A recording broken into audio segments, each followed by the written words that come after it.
For our next presentation is Dr. Olga Mohan High School in Los Angeles, California.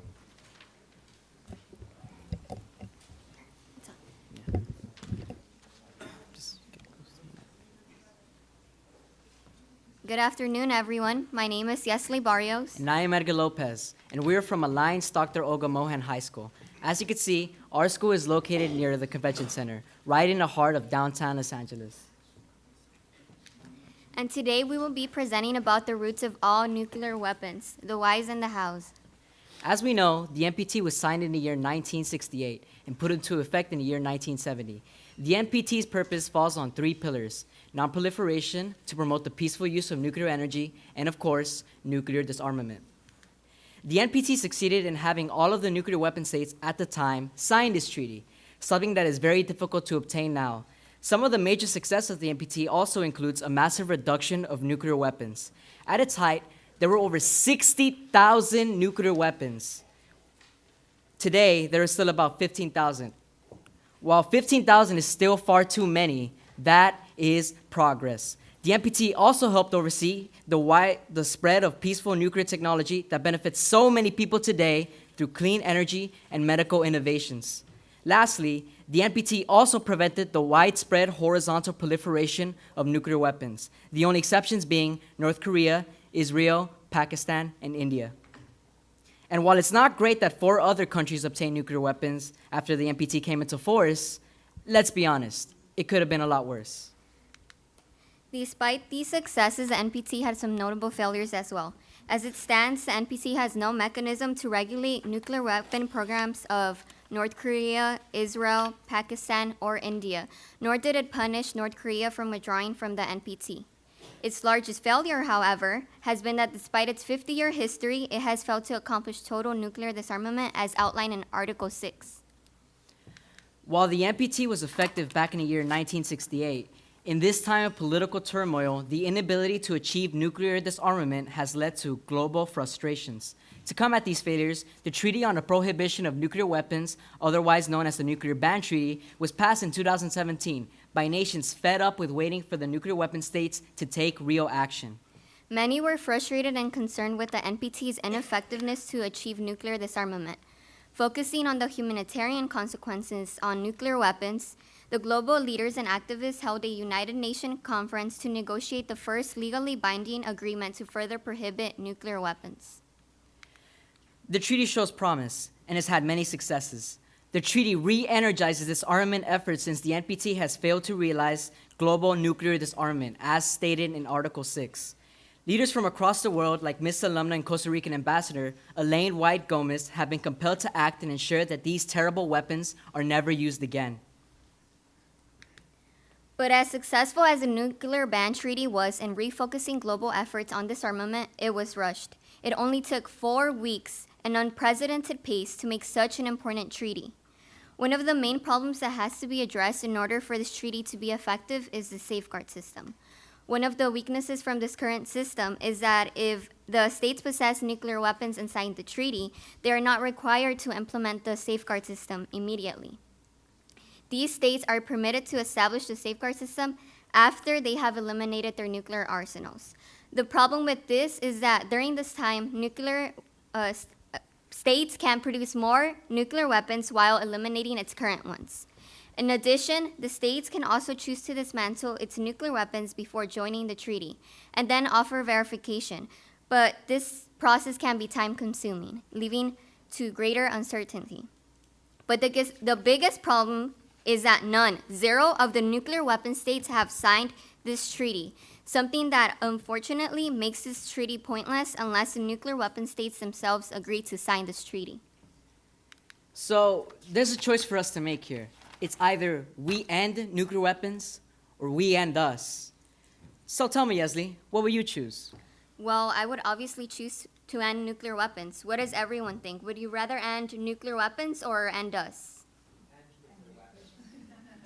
Exactly. So the choice seems clear to everyone here in this room. But in order for us to come up with a way to fix the nuclear ban treaty, we need to dive deep into the roots of the problem. And we're going to do that by asking questions. And the question we're going to ask is, why? Why? Really, why? Why aren't the nuclear weapon states joining the nuclear ban treaty? I'll tell you why. It's because they don't want to give up their nuclear weapons even if they think it's a great idea to go.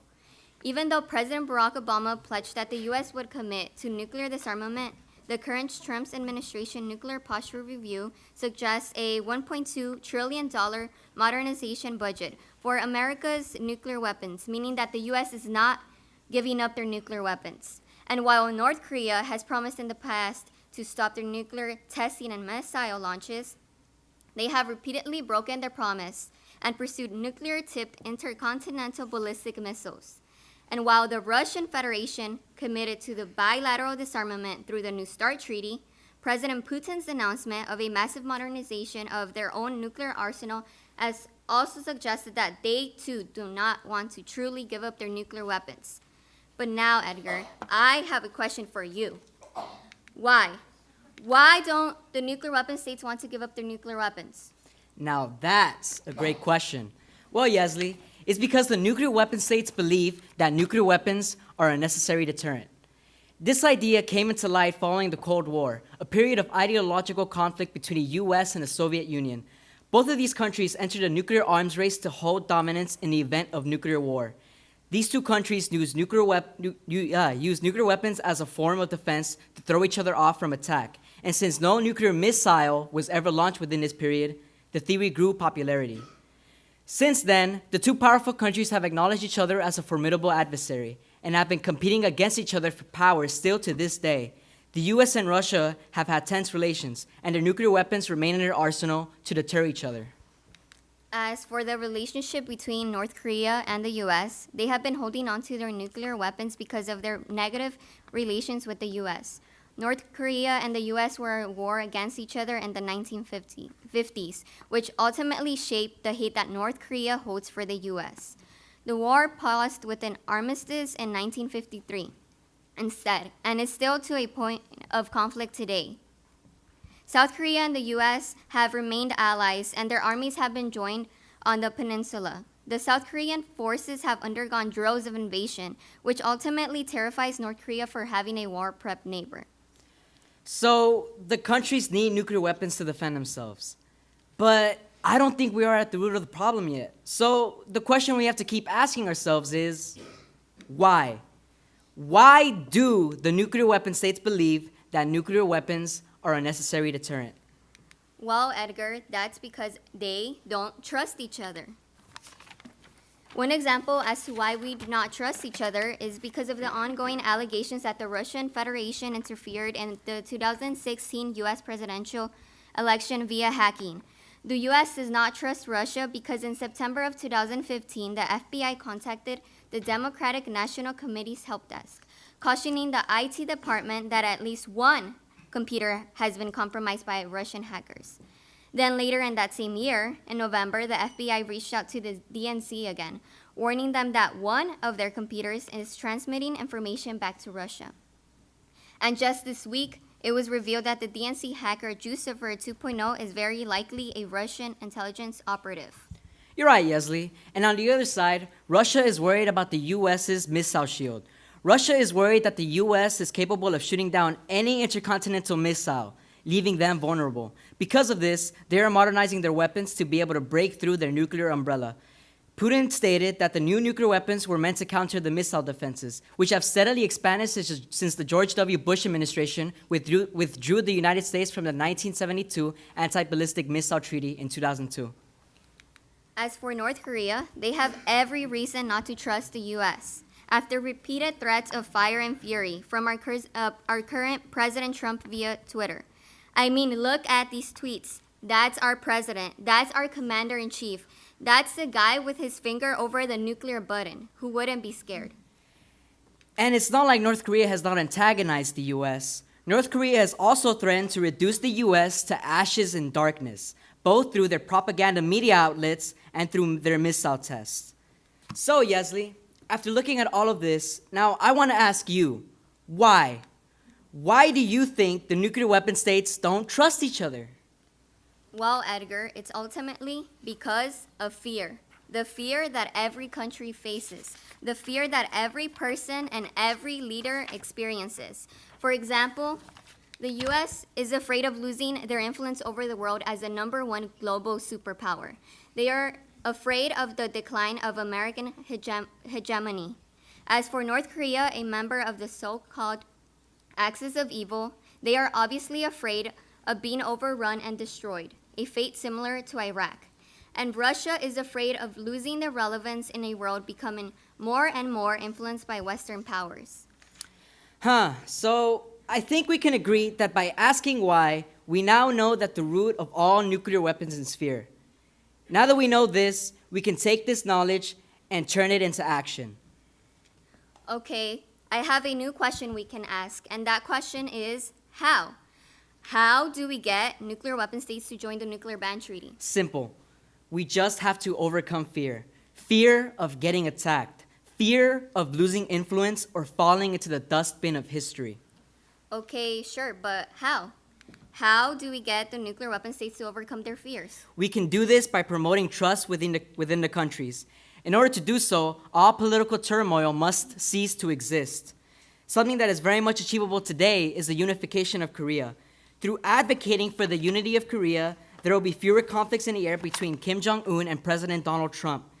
During the Olympics this year, we saw all of Korea under one flag, which truly was a sight to behold. We were especially moved by the prospect of Korean unification and peace after meeting with Christine On, the founding leader of the Women Cross DMC, a global movement of women with the purpose of reuniting the Koreas. She has convinced us that trust between the Koreas is one of the best ways to promote peace in the Koreas. Okay, so we know promoting trust is very beneficial, but exactly how? How do we promote trust between the countries? By getting national leaders to create a safe space for dialogue. One of the most effective ways to do this is through multilateral negotiations through the United Nations and bilateral negotiations through individual nations. The most recent example happened this week when North Korea's Kim Jong-un met with China's Xi Jinping, which resulted in Kim's announcement that he would be willing to denuclearize the Korean peninsula. While we are skeptical, we are also optimistic that these negotiations can create a safe space for dialogue, further dialogue. But I wonder, how? How do we get national leaders to create a safe space for dialogue? We can do that by getting the youth involved in politics. And this matters because we vote. We are becoming the most engaged voting population in recent history, and our politicians are paying attention. Our generation is one of the most influential of its time. Our generation of youth is very much capable of bringing change when we use our voices. We have demonstrated time and again that we have a voice and we are not afraid to use it. But I'm sure you guys are wondering something. So we have one final question to ask. How? How do we get the youth involved in politics? One way is by getting them involved in student marches and demonstrations. On March 14 of 2018, there was a national student walkout where students from our school and in other schools across the nation had the pleasure to participate in student protests where we advocated for gun control. We can take the same approach towards nuclear weapons. You, as the youth, can participate in these marches and organize your community to demonstrate. Or you can show that the issues of nuclear disarmament are in line with the March for Our Lives movement, or the Women's March, or even the Immigrants' Rights March. Nuclear weapons are a danger to all people, and these are great venues to promote this issue. Another initiative to get the youth involved in politics are through political clubs like JSA. JSA stands for Junior Statesmen of America, which is the largest student-run organization in the U.S. with over 11,000 students nationwide. JSA can be leveraged to create national awareness on nuclear disarmament.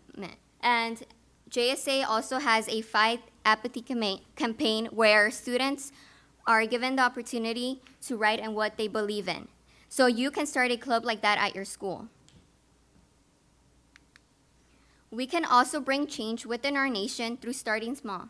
That is by turning our schools into a nuclear-free zone, meaning that no nuclear weapons are to pass through our school. It sounds a bit ridiculous, but this symbolic gesture will continue to promote awareness on disarmament issues. If we really want to focus on a specific issue, we can start by having more nuclear-free schools. By turning into a nuclear-free school, we hope that other schools will do the same. By following this trend, we show our protests towards nuclear disarmament, and hopefully through hearing the youth's voice and strong involvement, we can get all of LA to follow suit. Following suit, we then hope to use LA's high influence to motivate other neighboring cities to do the same, then Southern California, and I'm pretty sure you can guess the rest. I hope that after this meeting today, we can all work to make this movement possible. Furthermore, at our schools, we need to keep students informed on what is going on in the world. Have them know about everything, not just in the US, but internationally. Incorporating such topics will create a brighter and knowledgeable generation who will be able to bring positive changes to all issues around the world, including nuclear disarmament. It's very much achievable. Recently at our school, we have touched around the basics on the dangers of nuclear weapons, such as in our English and Science department. In our physics class, we learned about the destructive power of nuclear weapons from a scientific perspective. And in our freshman English classes, we are hosting an argumentative writing unit about the horrors on the atomic bombings on Hiroshima and Nagasaki. Solutions won't come immediately, but through time and exposure to nuclear literacy, the youth will be the ones to take the mantle that every adult leaves behind. Also, in this last November, our school held a youth disarmament conference to teach youth about the dangers of nuclear weapons. In this conference, we had over 100 college and high school students from all across Los Angeles and even as far as Texas attend. We also had keynote speakers to share their expertise in nuclear disarmament, such as Daryl Kimball from the Arms Control Association and Dr. Robert Dodge from the Physicians for Social Responsibility. We also heard the heartfelt story from Shigeko Sasamori, a Hiroshima Hibakusha. I attended this conference and am now engaged in the battle for nuclear disarmament. If I was motivated, what stops others from being too? Another conference will be held again soon and can be tied more with politics. Finally, another way is to take part in international competitions, like the IAEA competition, where you can learn and promote more about the nuclear industry and workforce. We took part in this project, which gave us the opportunity to ask nuclear industry experts around the US what they knew about the nuclear workforce. Through this competition, we were given the opportunity to give a presentation in South Korea. Now that we talked about the hows, let's look into ways in which we can use the hows to tackle the whys. So it is that once we overcome the fear within the countries, that we can build trust. And once we can build trust, we can overcome this idea of nuclear deterrence. And once these countries no longer believe in nuclear deterrence, they will realize that they will have no need for nuclear weapons. And once these countries realize that they don't need nuclear weapons, then they'll be able to join the nuclear ban treaty. And finally, when we get the nuclear weapon states to join the nuclear ban treaty, we will finally achieve a world without nuclear weapons. It's just that easy, but most importantly, it's just that necessary. Ultimately, it's either we end nuclear weapons or they end us. So the choice seems simple to us, but it requires all of us, the new generation of leaders, to act, to spread awareness, to ratify the nuclear ban treaty. And if we do all that, then we can achieve a world without nuclear weapons. Thank you.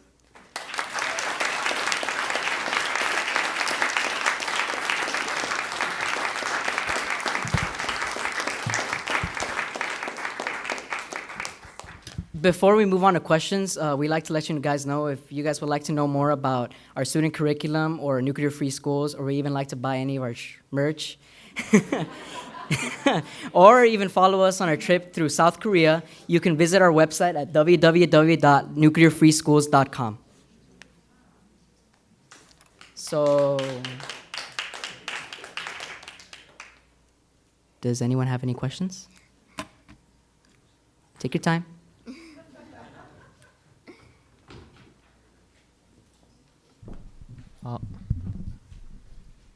Thank you for your wonderful presentation. I Thank really you. love it. But I just wanted to ask you about the nuclear deterrence. Do you really think nuclear deterrence is effective, or was this 70 years of peace was just a lucky moment? So I want to hear your opinion about nuclear deterrence. I think that it was more of a lucky moment. I don't think nuclear deterrence really is that effective because it all comes down to how rational our leaders are, you know? And currently, I mean, if you looked at the tweets, yeah. And also, it really, accidents also could happen, you know? Like, there was this one case where the Soviet Union did, they noticed that in their radars that they thought that nuclear missiles were, you know, coming at them, but in reality, it was just simply just light reflecting off a mirror. So accidents like that do happen, and then ultimately just, yeah. Yeah, thank you.